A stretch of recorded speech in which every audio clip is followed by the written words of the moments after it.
I'd recommend citing some true facts. I've watched the video and it's just a conspiracy theory. Haha! Looking for wrongs in an organization does not make you a better person.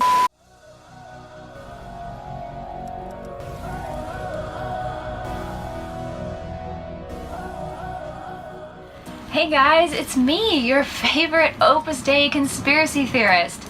Did you miss me? So if you saw my last video, you know that I'm not really planning on doing any more super intensive deep dive videos on Opus Dei for the foreseeable future. And if you didn't watch that video, you can go back and check it out and that'll explain why. But I am definitely under no illusion that this series is over. I fully expect that I will be continuing to make videos as we go along because there is just more coming up practically every single day. And there's a lot of stuff happening that I would love to be able to get into, but I can't quite yet.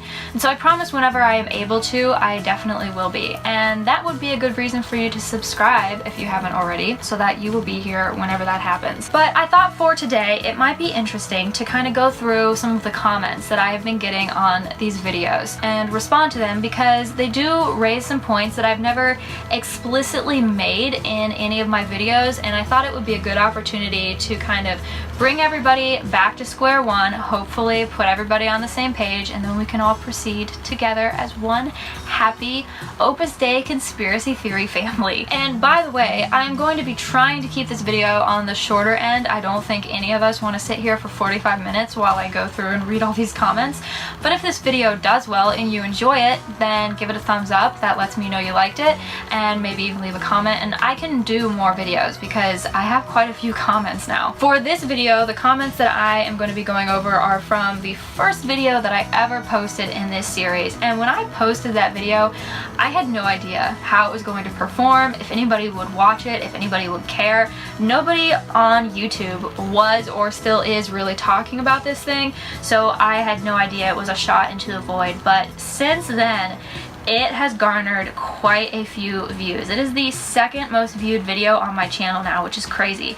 And there are 23 comments, so I had a nice selection to pull from for this video. The majority of these comments are from really sweet, awesome, supportive people, basically reaffirming and telling me what I already know. But of course, there are a few peppered in here that are obviously from people who are super into Opus Dei, and those are the ones that we're going to be responding to today. Now, I do want to make an interesting note. Something that I noticed is that if I get a comment from someone telling me I'm super wrong and I'm a conspiracy theorist and blah blah blah, I will usually 9 times out of 10 get a couple more practically exactly like it within the next couple of days. And it's either a troll with multiple accounts, or it's a group of people who are just systematically attacking my channel. So I'm not really sure which it is. I honestly don't really care. It doesn't make any difference, but it's just something that I've noticed and it's kind of interesting. So for this first comment, I'm pretty sure that this is probably a fake account. It is from an account called Filipino Voice, no profile picture. And something that I've also noticed, just as an aside, I've not really mentioned it in any of my videos because it hasn't been super relevant. It just doesn't really prove anything other than that Opus Dei is literally everywhere. But I've kind of noticed that Opus Dei seems to have a pretty big presence in the Philippines. So if you live in the Philippines or you're familiar with the region, let me know if that's true or not. That's just kind of something I've noticed.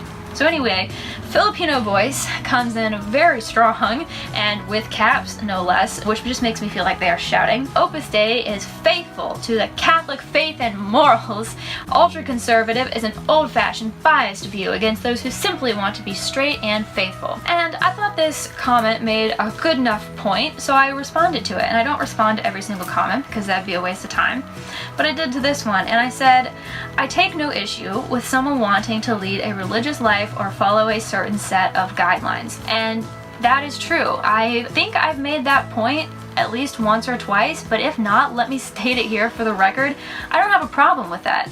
Absolutely not. And if that were truly what Opus Dei was all about, we wouldn't be talking about it. I don't care. You do you. If you want to lead a very restrictive lifestyle, if you feel like that is what is beneficial to you, and I don't say restrictive in like a restrictive, I just mean like based off of the way everybody else in society is living, it's restrictive, but you feel that that's what you want to do and what is best for you, if that's what you feel is your calling, then do it. I mean, that's the reason why we have monks and nuns and holy people, because they feel that they are called to that, and a lot of them are very, very happy. No issue there whatsoever. And then I go on to say, stop distracting from the issue at hand.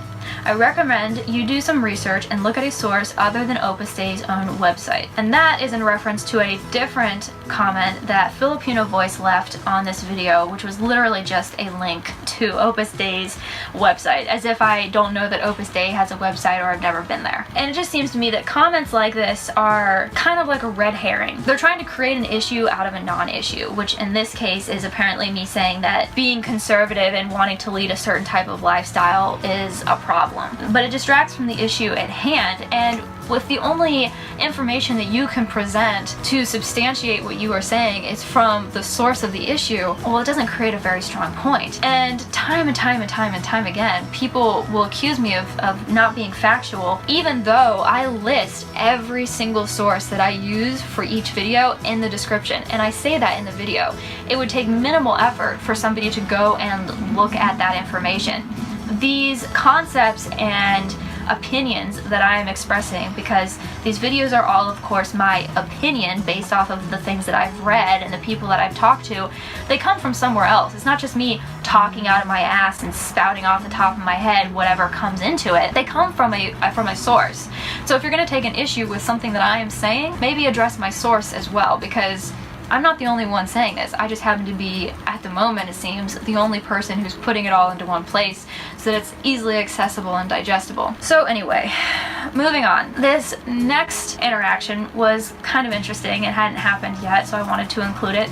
This is from Luis Havaloyes, and I have no idea if I'm pronouncing that correctly, but I'm pretty sure this is probably a real person because it sounds like a real name and they have a profile picture, even though I don't know what that is. Anyway, they said, this video is anti-objective, only looking for things that do not discolocate his primary vision.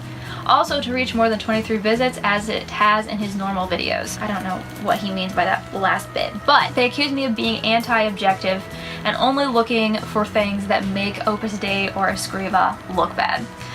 And so I said, I recommend you take a look at my sources, linked in the description. Some of what I talk about is open for debate, which I stated, but the rest of it is substantiated. So I'm pretty sure what he was talking about is, in this first video, I mentioned some of the theories and rumors surrounding Escriva and his character. And I made sure to make the point that it was not substantiated. They were basically just rumors and to take them with a grain of salt. And I made sure that I said that. I understand your need to devalue anything critical of Opus Dei, but I recommend you exercise some critical thinking and objectively look at the information being presented. Now that last statement was a bit of a shout into the void, because I recognize the fact that when I'm talking to somebody who is very pro Opus Dei, who has, as we like to say, drunk the punch, they are not going to be capable of that critical analytical thinking. And I've made that point before in past videos, and I know that.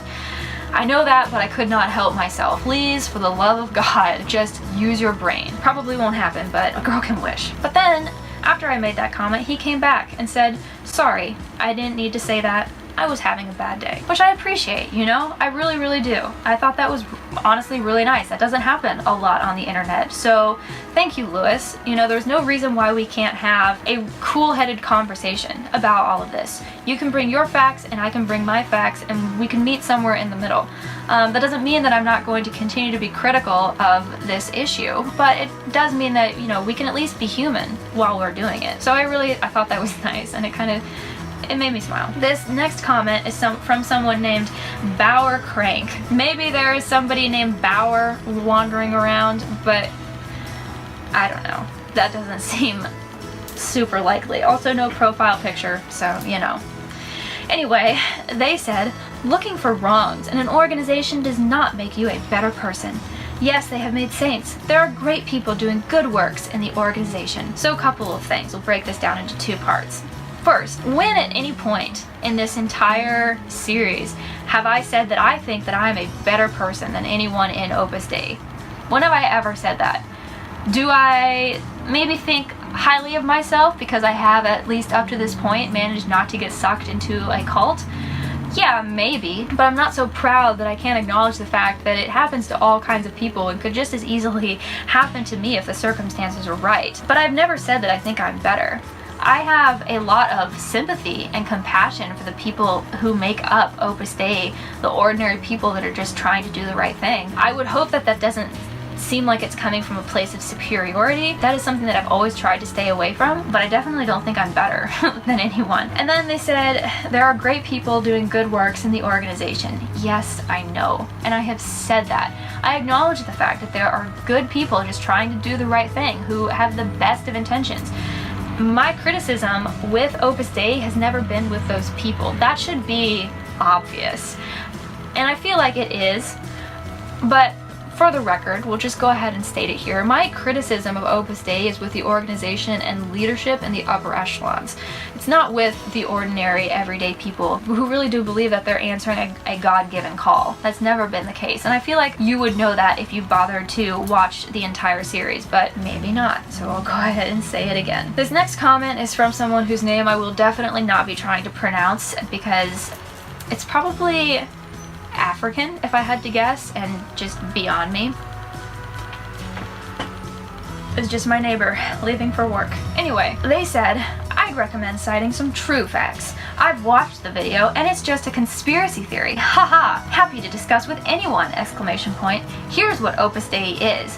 And then they launch into a paragraph that is obviously copy and pasted from Opus Dei's own website, which they link down below, and we have already discussed why that is a problem. I included this comment just because this is where my little intro, "It's me, your favorite Opus Dei conspiracy theorist," came from.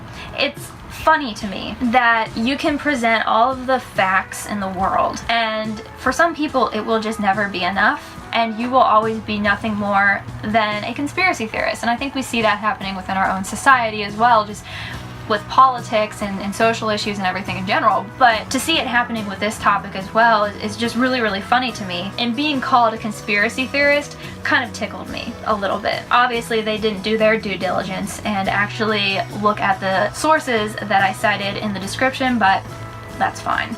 So anyway, those are some of the comments that I've been getting. I thought it would be fun to go over them and just kind of address a few things, lay it all out on the table. There are more, and I am continually getting more as time passes, and I think that will probably continue to be the case.